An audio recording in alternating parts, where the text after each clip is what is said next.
Back to pursue the latest Democrat-manufactured crisis. It's sad, but it's clear where Democrats' priorities stand. And with that, I'll take questions. John. Kayleigh, looking ahead to potential action at the United Nations, will the President dispatch the Secretary of State to go to the UN to invoke the snapback clause on sanctions?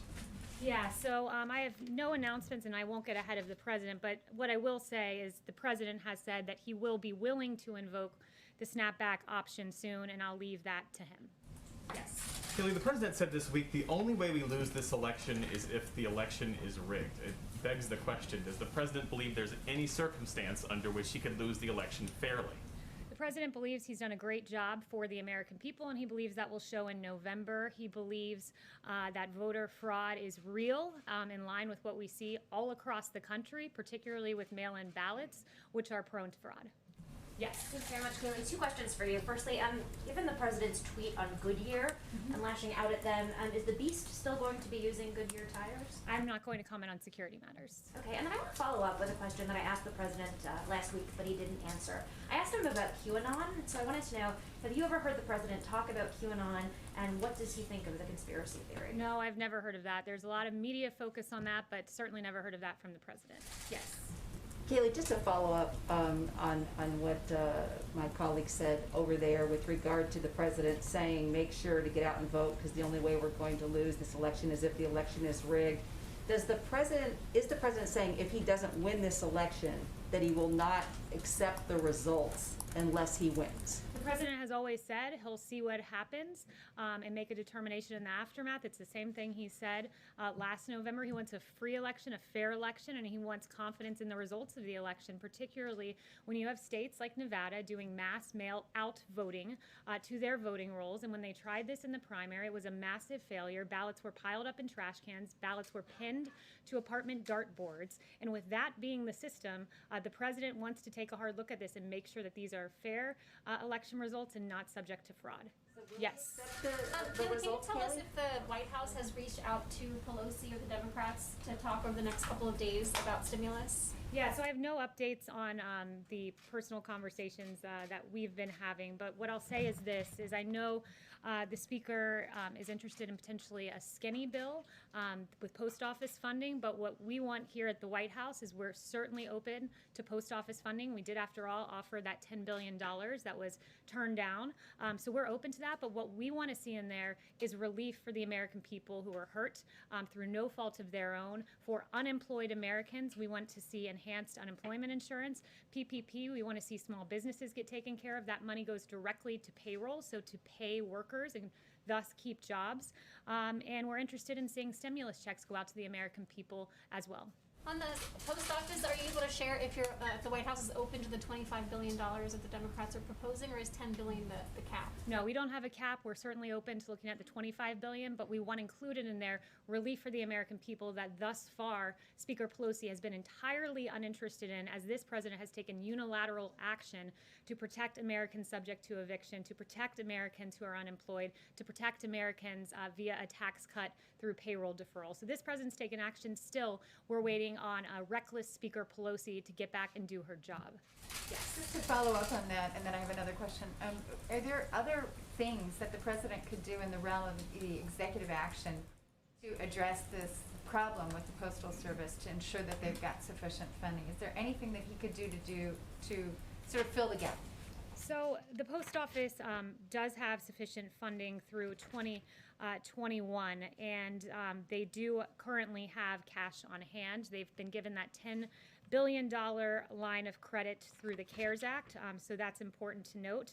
And look, we're looking at the post office funding to do with Speaker Pelosi, but that must also include money for our hardworking Americans as well. And the President, just to underscore this, mentioned yesterday that he wants to protect postal workers. These are great, hardworking Americans, and he wants to make the post office solvent and to protect those post office jobs. And he mentioned Amazon needing to raise the price of packages for Amazon as a way to help the solvency with the post office. Just follow up. So, with the recent agreement between Israel and the United Arab Emirates, there is great interest on the part of the Emiratis to purchase F-35s.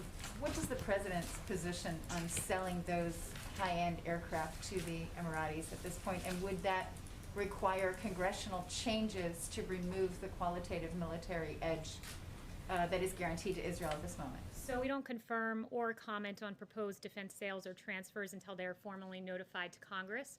To circle back on your first point, too, about post office funding, I did want to highlight a piece that was written by Ruth Goldway, who's a retired chairwoman and commissioner of the U.S. Postal Regulatory Commission. I believe it was in the New York Times. And she said, quote, that the post office has access to about $25 billion in cash. Its own forecasts predict that it will have enough money to operate into 2021. So this notion that there's this emergency for which Nancy Pelosi needs to rush back to Capitol Hill to solve is a farce. It is false. The real thing that's happening here is Nancy Pelosi is feeling pressure from her members, from her constituents, because she's not delivered relief for the American people, and President Trump has. Yes, Paula. Thank you, Kayleigh. Today, the president encouraged Americans not to buy Goodyear tires, suggesting that they had a ban on MAGA hats, but it appears that their policy is just a ban on political speech. It's pretty common for most companies. So why is the president retaliating against a private company for their dress code and potentially jeopardizing American jobs? So Goodyear needs to come out and clarify their policy. There was an image. It's a statement. Have They you seen failed that? to clarify. Yes, I did see their statements, which still failed to clarify their policy. What happened is there was an image that was put out that showed that certain speech was acceptable, Black Lives Matter insignia, for instance, but what was not allowed was Blue Lives Matter. What was not allowed was MAGA hats. What was clearly targeted was a certain ideology. They have not denied that that image was presented at one of their facilities, and they need to come out.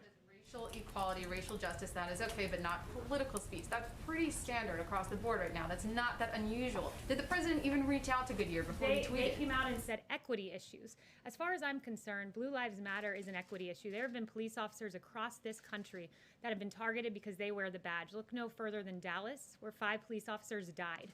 So Black Lives Matter, an organization whose in their DC branch said Black Lives Matter means defund the police. One of their presidents in New York said we will burn down the system. We all remember in 2015 the yelling of pigs in a blanket, fry 'em like bacon at a Black Lives Matter rally. That speech is allowed, but Blue Lives Matter is not allowed.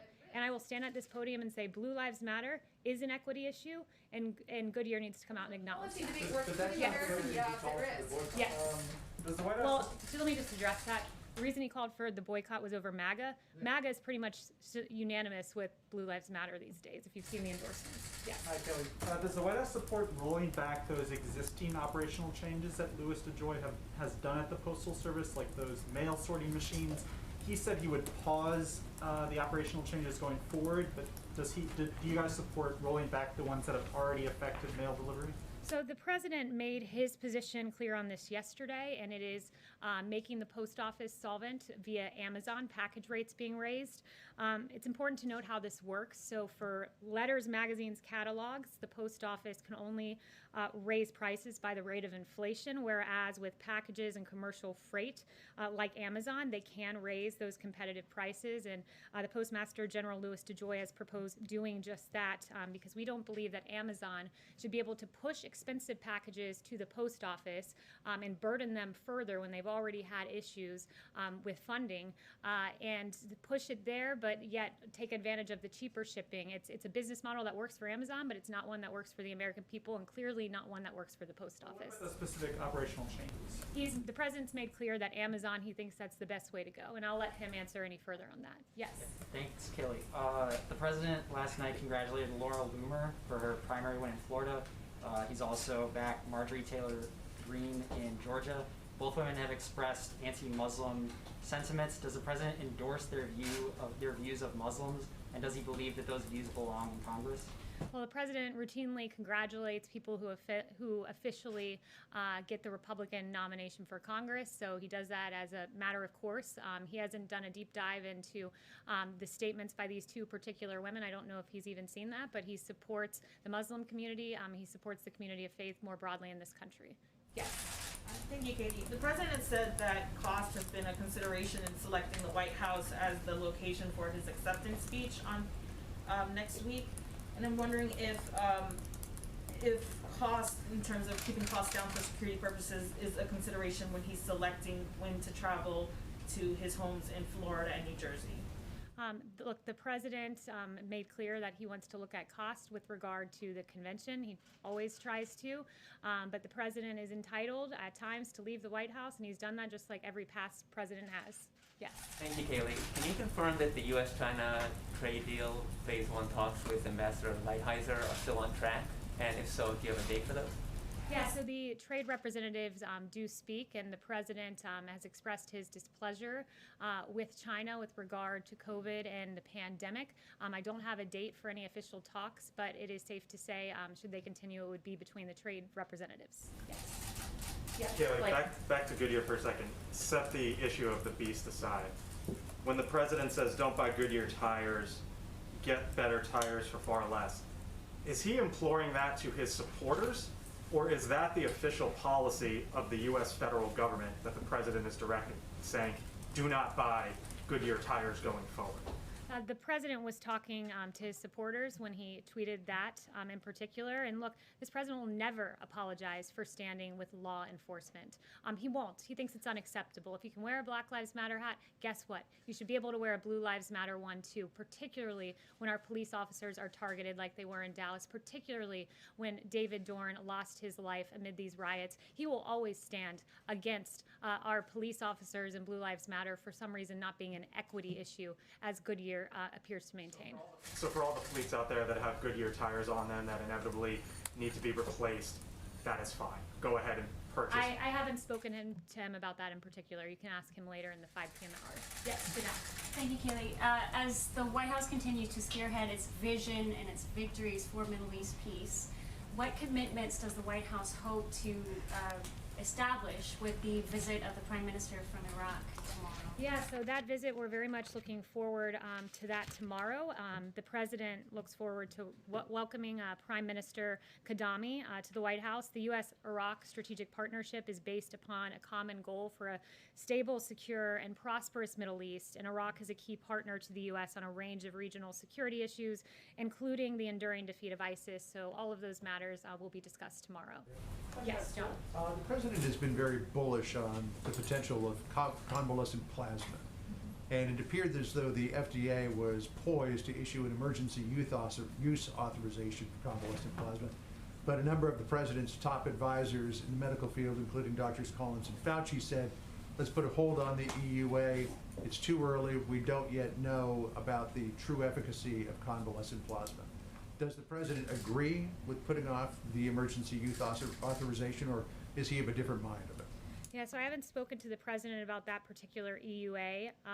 You can ask him that later this afternoon. But I did follow up with the FDA on a testing issue, and I wanted to look into the average time for our point-of-care test, because you all ask often about our point-of-care or more rapid test. And the average time for point-of-care test from submission to the FDA to decision for COVID-related rapid point-of-care test was 20 days. And by comparison, that for Ebola, flu, and strep point-of-care test was over 100 days. So this FDA, under this president, has managed to prove these rapid point-of-care tests that you all ask about at a rate 5 times faster than for Ebola, flu, and strep, which have taken more than 100 days on average.